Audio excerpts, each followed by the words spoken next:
Hey everyone, welcome back to Garam Masala podcast. तो बात करेंगे डम्बावना जी के 5 दिन पुराने व्लॉग के बारे में। 5 दिन पुराने व्लॉग के बारे में इसलिए क्योंकि वो एक टॉपिक है जिस पे मुझे बात करनी है।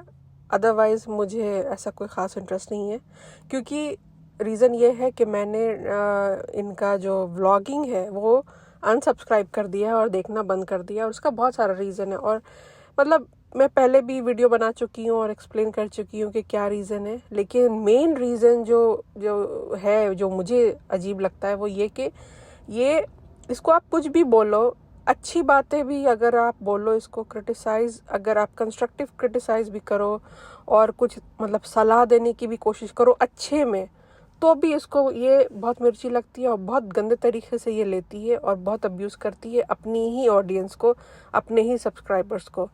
तो मुझे इसकी ये चीज़ जो है ना बहुत गंदी लगती है। अच्छा, यहाँ पे ये जो है ये कहती है कि आप मुझे ऐसे कैसे बोल सकते हो, ये कैसे कर सकते हो, वो कैसे कर सकते हो, और अपना ये खुद लोगों को बहुत डिसरिस्पेक्ट करती है, लोगों की टांग खिंचाई करती है। उसको कोई एज का कुछ वो नहीं है। अपने सास ससुर को कितनी बार इसने डिसरिस्पेक्ट किया है, हालांकि है ये बहुत मुंहफट।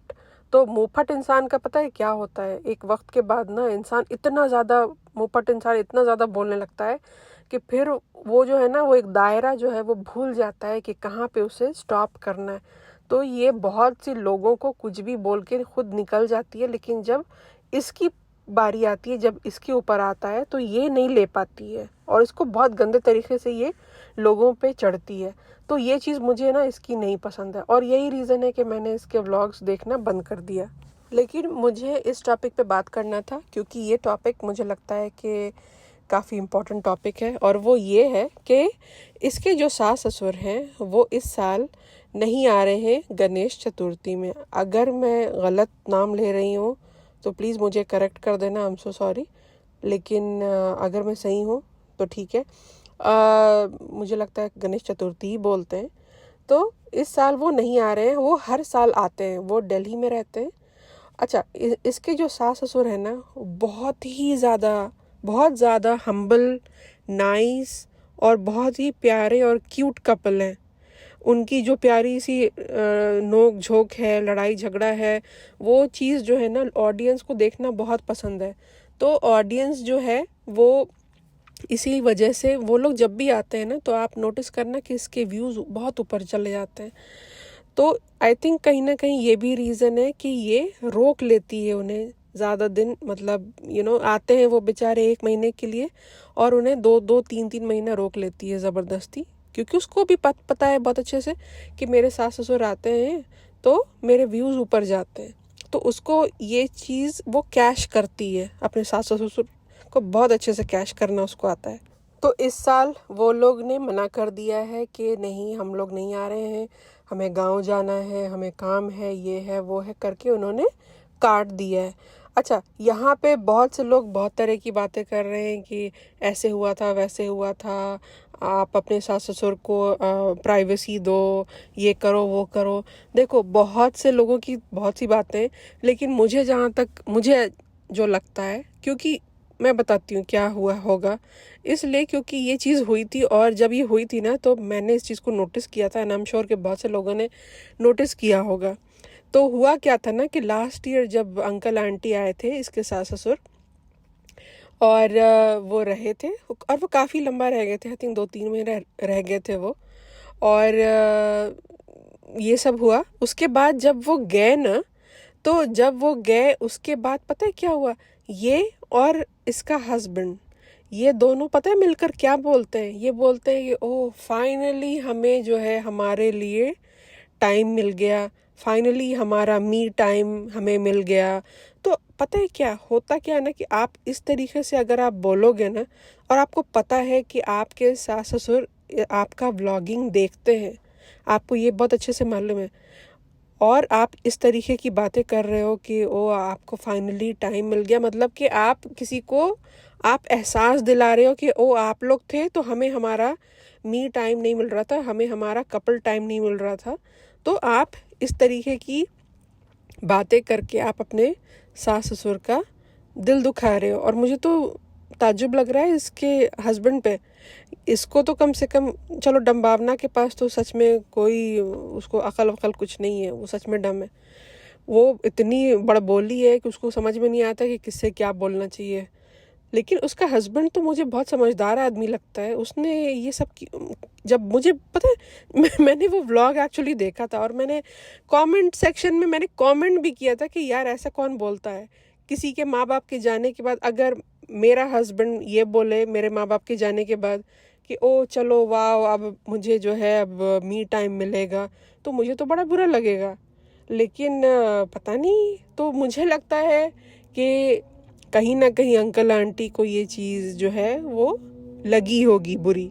और ये बुरी लगने वाली बात भी है, क्योंकि वो रहना नहीं चाह रहे थे, वो जाना चाह रहे थे।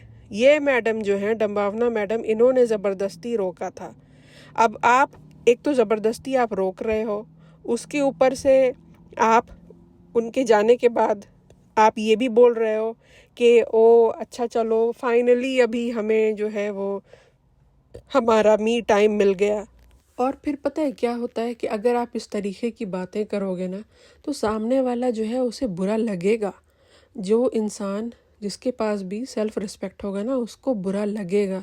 आई एम श्योर कि अविनाश की जो सिस्टर्स हैं उन्होंने भी ये सब देखा होगा, तो उन्हें भी बुरा लगा होगा। और ये बुरा लगने वाली बात भी है, आप किसी के बारे में ऐसा नहीं बोल सकते। This is very very cheap.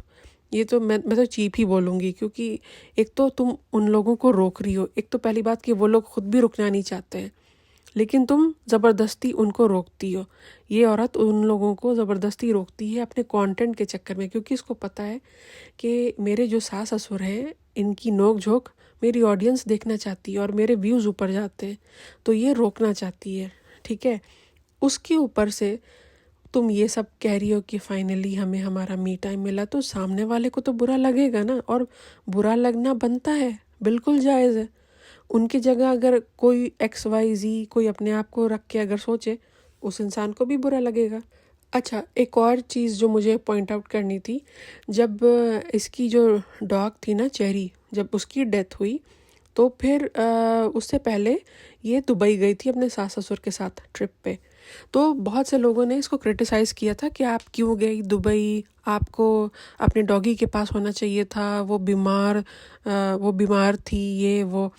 तो इसने क्या किया कि सारा का सारा ठीकरा अपने सास ससुर के सर पे मार दिया, ये बोलकर कि आप लोग नहीं जानते हो, सास ससुर के लिए करना पड़ता है, ये करना पड़ता है, वो करना पड़ता है। मतलब ऐसा साउंड किया कि जैसे कि उसको अपना कोई दिल नहीं था। वो ज़बरदस्ती उनकी वजह से, सास ससुर की वजह से वो ज़बरदस्ती गई। तो ये सब चीज़ें भी जो है ना, दुबई से आने के बाद उसने ये सब व्लॉग में ये सब बोला। तो अब आप सोचो, कोई इंसान इतने शौक़ से गया है दुबई, ठीक है, अपने बेटे और बहू के साथ, और बाद में उसे ये पता चल रहा है कि बहू जो है वो ये बोलती चल रही है दुनिया को कि मैं अपने डॉग की वजह से मेरा दिल नहीं लग रहा था और मैं जाना नहीं चाहती थी, लेकिन मैं अपने सास ससुर की वजह से गई थी। तो मतलब सास ससुर को तुम एक ऐसे सिचुएशन में डाल रही हो कि ताकि उनको गिल्टी फील हो अपने बारे में। तो मेरा ख्याल है कि वो बेचारे जो कर रहे हैं सही कर रहे हैं। उनका जो डिसीजन है नहीं आने का, बिल्कुल सही है, क्योंकि उसको पता चलना चाहिए, ये डम्बावना को पता चलना चाहिए कि ये कितनी गलत है। और इसकी जो है ना ज़बान पे कोई कंट्रोल नहीं है, कुछ भी बोलती है ये औरत, कुछ भी। अच्छा, अब ये क्या चाह रही है, अब ये एक्सपेक्ट कर रही है ऑडियंस की हेल्प। अब ये बोल रही है कि आप अब हेल्प कर सकते हो, आपने बोला था लास्ट टाइम तो वो आ गए थे, तो अब आप ही हो जो उन्हें मना सकते हो और यहाँ बुला सकते हो। भाई तुमने कांड किया है, अब उसका जो है वो खामियाजा ऑडियंस क्यों भुगते? मतलब ये क्या बात हुई? काम करो तुम और काम पे लगाओ दूसरों को। भाई तुमने ये सब बोल करके ख़राब किया है ना? तो तुम अपनी सास ससुर को मनाओ, तुम कोशिश करो, तुम कॉल करो, रिक्वेस्ट करो, उनसे बोलो कि अगर कोई चीज़ बुरी लगी है तो अपोलोजाइज़ करो। अपने ज़ाहिर सी बात है, तुम्हारे सास ससुर हैं और तुम्हारे इतने प्यारे हस्बैंड के माँ बाप हैं तो तुम्हारा फ़र्ज़ बनता है कि तुम उन्हें मनाओ और बुलाओ। अगर वो नाराज़ हैं तो इसमें ऑडियंस का कोई लेना देना नहीं है। और ये वही ऑडियंस है जब तुम्हें कुछ सही करने के लिए कहती है तो तुम आ जाती हो कि आप कौन होते हैं, ये कौन होते हैं और वो कौन होते हैं। तो जब हम कोई नहीं है तुम्हारे लिए तो ये इतना बड़ा तुम डिसीजन और इतना बड़ा तुम काम क्यों दे रही हो लोगों को। हमारा तो कोई लेना देना नहीं है इन सब चीज़ों से। हमने तो नाराज़ नहीं किया अंकल आंटी को, जिसने किया है वो जाने। तो अब ये क्योंकि बहुत चालू है, इसको पता है कि इसके जो व्यूज़ हैं ना, जो गणपति में जो इसके जो व्यूज़ आते हैं एवरी ईयर, वो अब नहीं आएगा। इसको भी बहुत अच्छे से मालूम है ये बात। और होता क्या है ना कि ये बहुत अच्छा पैसा कमाती है गणपति के व्लॉग्स में। लास्ट ईयर इसने एक दिन में 2 व्लॉग्स डाला था और चलता भी है इसका।